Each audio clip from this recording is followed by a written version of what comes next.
जय श्री कृष्ण। प्रेमानंद महाराज जी की एक ऐसी छवि बनाई जा रही है जिसमें उनको ठाकुर जी का स्वरूप दिखाया जा रहा है।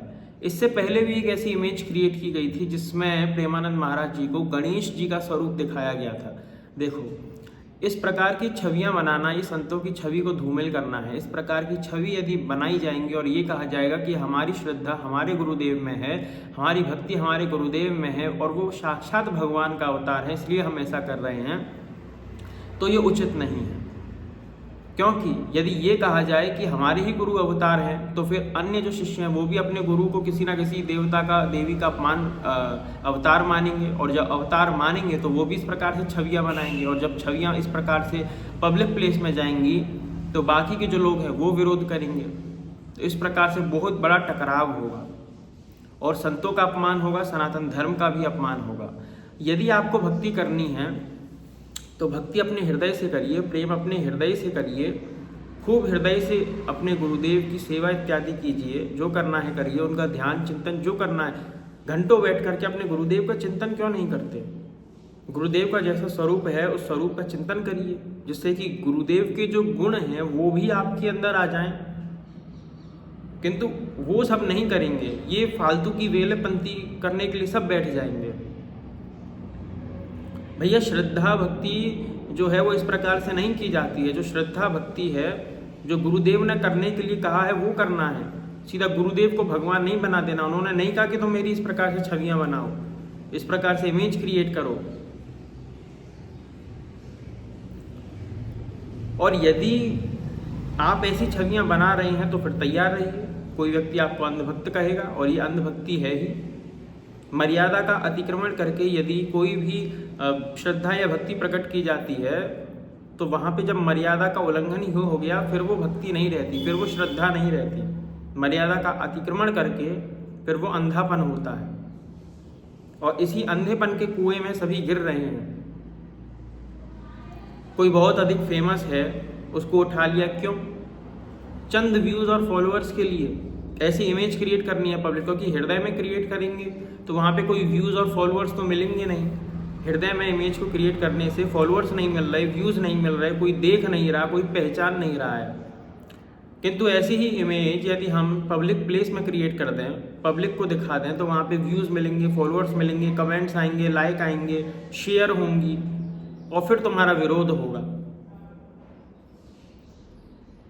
पहले गणेश जी के रूप में चित्रित कर दिया था, ये देवी देवताओं का अपमान है। देवी देवताओं का जैसा शास्त्रीय स्वरूप शास्त्रों में बताया गया है, उसी प्रकार से देवी देवताओं की सेवा पूजा आराधना करनी चाहिए। यदि प्रेमानंद जी के रूप में आप ठाकुर जी या गणेश जी का स्वरूप बना रहे हैं तो किस विधि से आराधना करेंगे उनकी? कौन सी विधि बताई है प्रेमानंद जी के रूप में शास्त्रों में?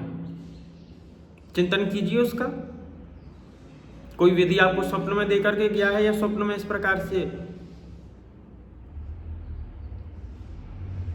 ये सब जो नाटक चल रहा है या सोशल मीडिया के माध्यम से, मैं संकेत देना चाहता हूं, यदि आप इस प्रकार का ड्रामा करते हैं तो आपकी लौकिक गति और पारलौकिक गति दोनों ही गति बाधित हो जाएगी। और कितना ही सिद्ध गुरु क्यों ना हो, आपको ना तो लोक कल्याण कर सकता है ना परलोक कल्याण कर सकता है, क्योंकि आपका खुद अपने कल्याण में रुचि नहीं है। आपकी रुचि है व्यूज में और फॉलोअर्स में, और जब तक व्यूज फॉलोअर्स में रुचि रहेगी तो आप अपनी पारलौकिक गति नहीं सुधार सकते हैं। आप गुरु जी की शरण में क्यों आए थे? ध्यान करिए। गुरु जी की शरण में इसलिए आए थे ना, क्योंकि हमारे गुरु जी शास्त्र निष्ठ हैं, शास्त्र की आज्ञा का पालन करते हैं, जो शास्त्र कहता है वो बताते हैं, इसीलिए आए थे ना। और अब ये क्या हो रहा है? अब ये नाटक क्या चल रहा है? अब ये नाटक वो चलने लग गया है कि अब हमें व्यूज और फॉलोअर्स चाहिए। जैसे गुरु जी फेमस है वैसे चेला भी फेमस होना चाहिए। सभी चेले अपने में फेमस होने में लगे हैं कि हम हमारे गुरु जैसे फेमस हो जाएं। न तपस्या देखनी है, ना आराधना देखनी है, ना भक्ति देखनी है, ना श्रद्धा देखनी है। जब स्वयं अपने ही गुरु को नहीं पहचान सके शिष्य, तो स्वयं गुरु कैसे बन सकते हैं? स्वयं ही शास्त्रों का बोध नहीं है, मर्यादा का बोध नहीं है जिनको,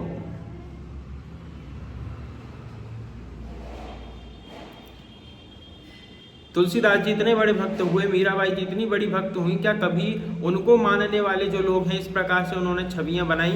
क्या इस प्रकार से उन्होंने कुछ भी उपद्रव किया? भगवत प्राप्त महापुरुष थे तुलसीदास जी, मीराबाई जी, सूरदास जी, रैदास जी। उनकी छवि आज तक इस प्रकार से क्रिएट नहीं की गई, और कुछ जो मूर्ख लोग कर रहे हैं सो कर रहे हैं, वो भी मूर्ख ही हैं। कबीर जी तो संत थे, उनके नाम पे पूरा पंथ बना दिया, कबीर पंथ इत्यादि। और यदि यही आप कर रहे हैं तो एक दिन तैयार हो जाइए, आपका ये पाखंड भी बहुत अधिक समय तक नहीं चलेगा। आप अपने गुरुदेव की भक्ति कर रहे हैं, बहुत अच्छी बात है। आपके गुरुदेव क्या शिक्षा दे रहे हैं, क्या शास्त्रों के वचन बोल रहे हैं, उनको देखिए, उनको जानिए, और फिर उनका चिंतन कीजिए। ये सच्ची भक्ति है। गुरुदेव कह रहे हैं इतनी माला करो तो वो करो, गुरुदेव कह रहे हैं कि शास्त्र का इस वचन का पालन करो, वो करो। ये सच्ची भक्ति है। भगवान श्री कृष्ण ने गीता का जो उपदेश किया, उस गीता का अनुकरण करना, जो उन्होंने बताया वैसे आचरण करना, ये भगवान श्री कृष्ण की भक्ति होगी।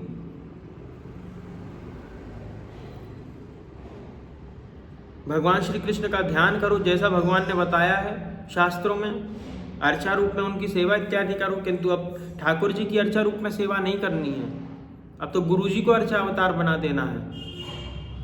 क्या अंधभक्ति चल रही है भैया, कुछ भी चल रहा है। तो इस प्रकार से देखिए, मत कीजिए। यदि आप करेंगे तो संतों का अपमान और पूरे सनातन धर्म का अपमान और धर्मशास्त्रों का भी अपमान। और यदि आपको अपमान ही करना है, तो आप स्वतंत्र हैं, कुछ भी कर सकते हैं। और फिर जो विरोध उत्पन्न होगा समाज के अंदर, उसके लिए भी तैयार रहिएगा। और इस प्रकार की जो भक्ति है वो व्यक्ति को गर्त में डाल सकती है। इस प्रकार की भक्ति उन्माद और उच्छृंखलता उत्पन्न करेगी। इस प्रकार की भक्ति से लोक कल्याण नहीं होगा। इस प्रकार की भक्ति से किसी का भला नहीं होगा। इस प्रकार की भक्ति से केवल और केवल अंधपना ही फैलेगा। इसलिए ये सब करने से बचिए। बाकी अपने गुरुदेव की जो भक्ति है उसको खूब करिए, जो करना है, जो उन्होंने बताया वो सब करिए, बस ये सब मत करिए। जय श्री कृष्ण।